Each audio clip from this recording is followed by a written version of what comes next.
Hello student, आपका स्वागत है हमारे YouTube channel Sharma study point में। और इस वीडियो में यहाँ पर बताएंगे आपके लिए एक्सरसाइज 6.2 का क्वेश्चन नंबर 6। देखिए क्वेश्चन नंबर 6 में क्या है, आपके लिए यहाँ पर इस तरीके से एक त्रिभुज बना हुआ है जिसमें पी क्यू आर बिंदु है, और यहाँ पर एक अंदर त्रिभुज बना हुआ है जिसमें ए बी सी है, ठीक है।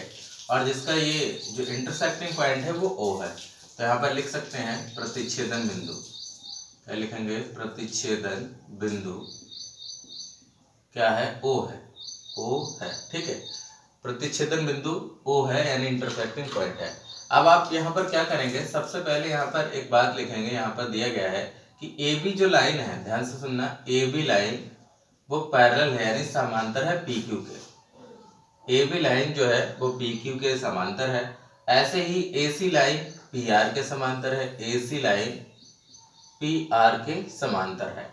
और आपको ये प्रूफ करना है कि ये जो BC लाइन होगी वो QR के समांतर होगी। ये आपको प्रूफ करना है, समांतर होगी, ठीक है। ये आपको प्रूफ करना है कि समांतर ये होगी, BC जो होगी वो QR के समांतर होगी। तो सबसे पहले यहाँ पर पहले पॉइंट को लेते हैं। AB जो है वो पैरेलल है किसके? PQ के। AB समांतर है PQ के। तो यहाँ पर जब ए बी पी क्यू के समांतर है तो आपको यहाँ पर रिलेशन लगा देना है आनुपातिक प्रमेय का। तो आनुपातिक प्रमेय से लिखेंगे, आनुपातिक प्रमेय से। आनुपातिक प्रमेय से देखिए इनका रेशियो जो है बराबर होगा। तो ए बी जो है वो पी क्यू के समांतर है, तो यहाँ पर देखिए इनका रेशियो क्या होगा? ओ ए अपॉन ओ से लेकर ए तक की दूरी और ए से लेकर पी तक की दूरी, ए पी बराबर होगा। यहाँ पर देखिए ओ ए और ए पी, इसी तरीके से ओ बी, यहाँ पर बी क्यू भी बराबर होगा, लेकिन यहाँ पर हम अनुपात निकाल रहे हैं। तो इसी तरीके से ओ ए और ए पी हो गया। इधर क्या हो जाएगा यहाँ पर?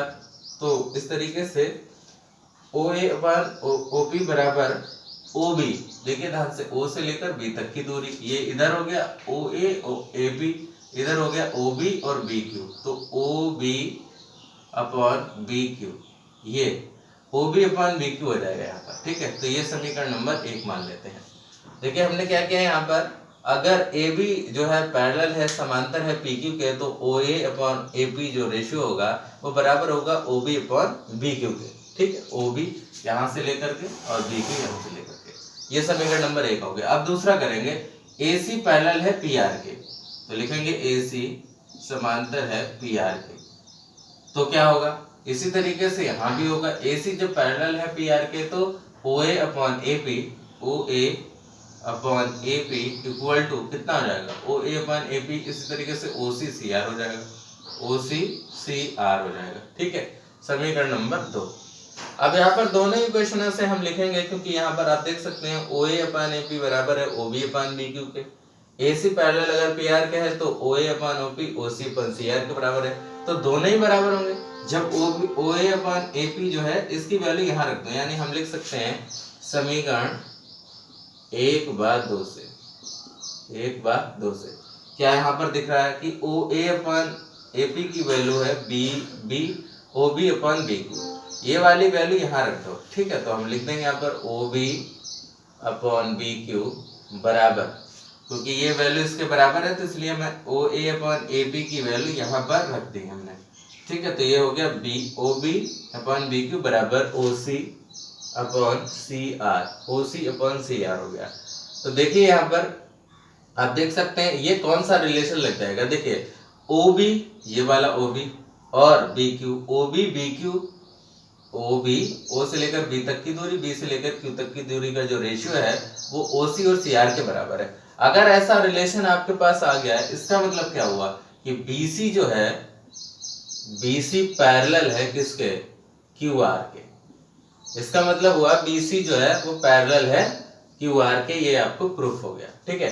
तो यहाँ पर देख सकते हैं अगर BC पैरेलल है QR के तो रिलेशन कैसे निकलेगा? BC QR के पैरेलल है तो यही तो निकलेगा OB upon BQ, OB upon BQ बराबर में क्या हो जाएगा? OC upon CR, OC upon CR, यही तो रिलेशन निकलेगा जो कि हमारे पास आ चुका था यहाँ पर। जब यहाँ पर रिलेशन आ चुका था इसका मतलब है कि BC पैरेलल है QR के। यानी BC समांतर है QR के।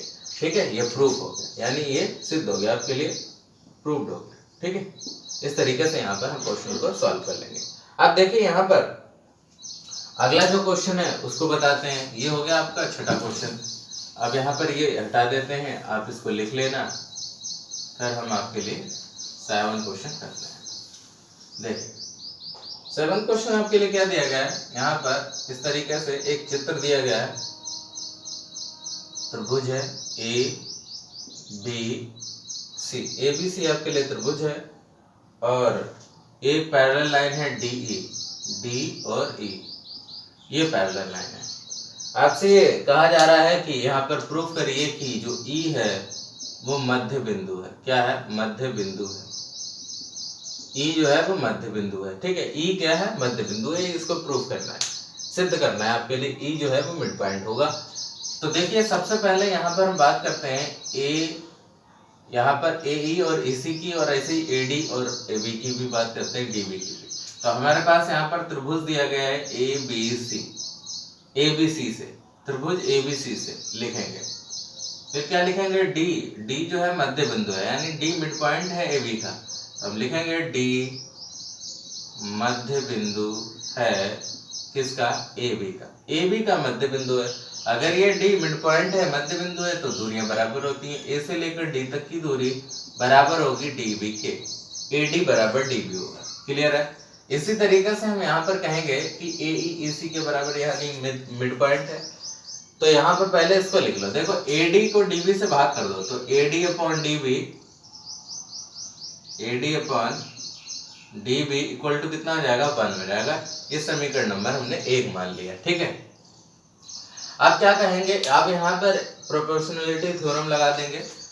तो यहाँ पर हम पहले आनुपातिक, क्योंकि DE जो है वो पैरेलल है किसके? BC के।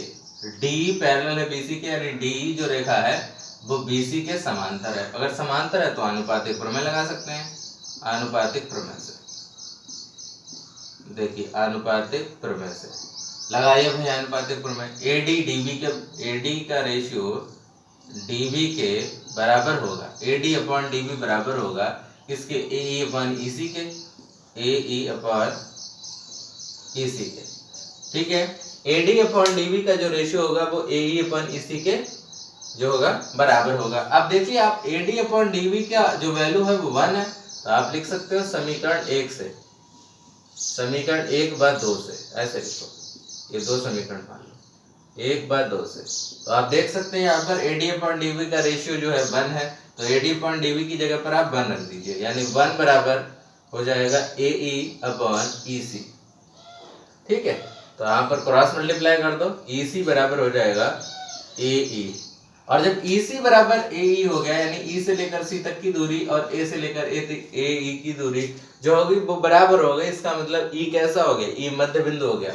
अगर आप लिखोगे E मध्य बिंदु है, E मध्य बिंदु है, तब EC बराबर, यानी E अगर मध्य बिंदु है तो EC बराबर होगा AE के।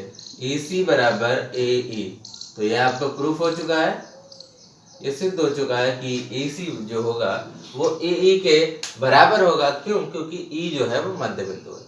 क्लियर है? E जो है वो मिड पॉइंट है, इसलिए यहाँ पर ये प्रूफ हो चुका है कि E अगर मध्य बिंदु है तो भाई यहाँ पर जो दूरियां होंगी EC और EA वो बराबर होंगी।